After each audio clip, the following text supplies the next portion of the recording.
नमस्कार दोस्तों, आज के हमारे इस वीडियो में मैं आपके लिए माँ मंगला गौरी व्रत की कहानी लेकर आई हूँ। अगर आपको ये कहानी पसंद आए तो नीचे कमेंट बॉक्स में माँ पार्वती की जय अवश्य लिखें। तो आइए सुनते हैं माँ मंगला गौरी की कहानी। एक समय की बात है, एक छोटे से गाँव में साहूकार अपनी पत्नी के साथ रहता था।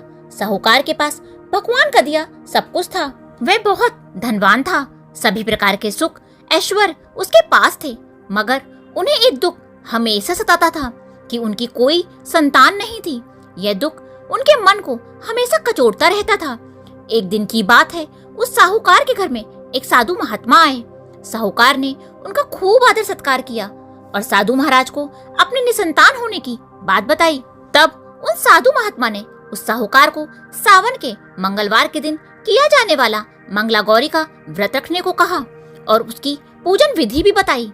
सावन माह के पहले मंगलवार से ही साहूकार की पत्नी ने माता पार्वती का पूजन और व्रत करना शुरू कर दिया। अब वह हर मंगलवार को माँ मंगला गौरी का व्रत करती। ऐसा करते करते उसे कई महीने बीत गए, मगर उसने ये व्रत करना नहीं छोड़ा। एक दिन उसके भक्ति भाव से प्रसन्न होकर माता पार्वती ने भोलेनाथ से साहूकार और उसकी पत्नी के लिए संतान का वरदान मांगा।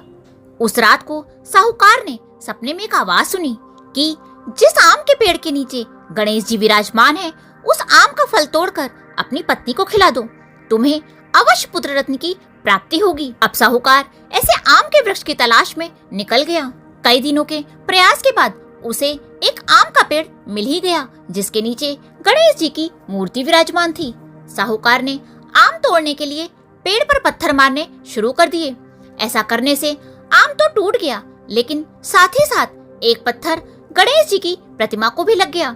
इससे रुष्ट होकर गणेश जी ने उस साहूकार को श्राप दिया कि हे स्वार्थी मनुष्य, तूने अपने स्वार्थ के कारण मुझे चोट पहुंचाई है, अतः तुझे भी ऐसे ही चोट लगेगी। माता पार्वती के आशीर्वाद से तुझे पुत्र रत्न की प्राप्ति तो होगी, परंतु वे 21 वर्ष की आयु तक ही जीवित रहेगा। उसके बाद सांप के डसने से उसकी मृत्यु हो जाएगी। यह बात सुनकर साहूकार बहुत घबरा गया।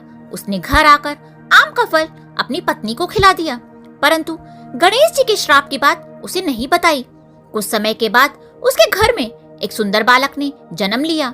साहूकार और उसकी पत्नी ने मिलकर उसका नाम मनु रखा। देखते ही देखते मनु 20 वर्ष का हो गया और अपने पिता के साथ व्यापार पर जाने लगा। एक दिन घर लौटते समय दोनों पिता और पुत्र भोजन करने के लिए गांव के तालाब के पास पेड़ की छांव में बैठ गए। तभी उस तालाब पर गांव की 2 लड़कियां कपड़े धोने के लिए आईं। उनका नाम कमला और मंगला था। कपड़े धोते समय दोनों आपस में बातें कर रही थीं। कमला ने मंगला से कहा, क्यों मंगला, तुझे याद है मैं कब से हर मंगलवार को मंगला गौरी का व्रत कर रही हूँ। अब कुछ ही मंगलवार के बाद मैं व्रत का उद्यापन करूंगी। इस व्रत के कारण मुझे मनवांछित फल की प्राप्ति होगी और मैं सुख चैन से रहूंगी।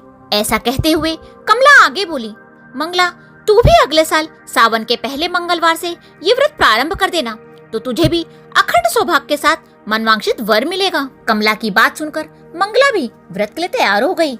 उधर वह दोनों पिता और पुत्र लड़कियों की बातें सुन रहे थे। उनके वार्तालाप से साहूकार समझ गया कि कमला नाम की लड़की उसके पुत्र के लिए सर्वश्रेष्ठ है, क्योंकि वह मंगला गौरी का व्रत करती है और उस व्रत के प्रभाव से उसे अखंड सौभाग्य का वरदान प्राप्त है। यह सोचते हुए साहूकार ने तय किया कि कमला का विवाह मनु के साथ ही करेगा। अब साहूकार कमला के पीछे पीछे उसके घर की ओर चल दिया। कमला के पिता उस नगर के नामी साहूकार थे। उन्होंने कमला और मनु के विवाह के लिए हामी भर दी और मनु का विवाह कमला के साथ हो गया। अपने ससुराल में आने पर भी कमला ने मंगला गौरी का व्रत नहीं छोड़ा। वह नियम से मंगला गौरी का व्रत करती थी। उससे प्रसन्न होकर एक दिन माता पार्वती ने कमला को स्वप्न में दर्शन दिए और कहने लगी, सुनो कमला, मैं तुम्हारे व्रत से प्रसन्न हूँ, लेकिन तुम्हारे पति की आयु बहुत कम है। अगले महीने मंगलवार के दिन एक सर्प तुम्हारे पति के प्राण लेने के लिए आएगा, लेकिन तुम घबराना मत। उस सर्प के लिए एक प्याले में मीठा दूध रख देना और उसके पास एक खाली मटका भी रख देना। वह सर्प दूध पीकर अपने आप उस मटके में चला जाएगा और तुम उस मटके का मुंह कपड़े से बांध देना, जिससे तुम्हारे पति के प्राण बच जाएंगे। जब अगले महीने का मंगलवार आया तो कमला ने माता पार्वती के कहे अनुसार वैसा ही किया। सांप आया और दूध पीकर मटकी में जाकर बैठ गया।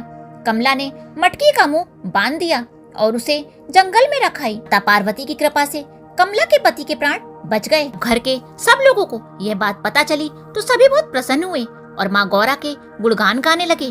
गांव की महिलाओं ने व्रत का विधि विधान पूछकर व्रत प्रारंभ कर दिया। कमला ने भी अगले मंगलवार को मंगला गौरी व्रत का उद्यापन खूब धूमधाम से किया। ब्राह्मणों को भोजन करवाया, उनको दान दक्षिणा देकर उनसे आशीर्वाद लिया। इस प्रकार माता गौरी के आशीर्वाद से कमला के पति की जान बच गई।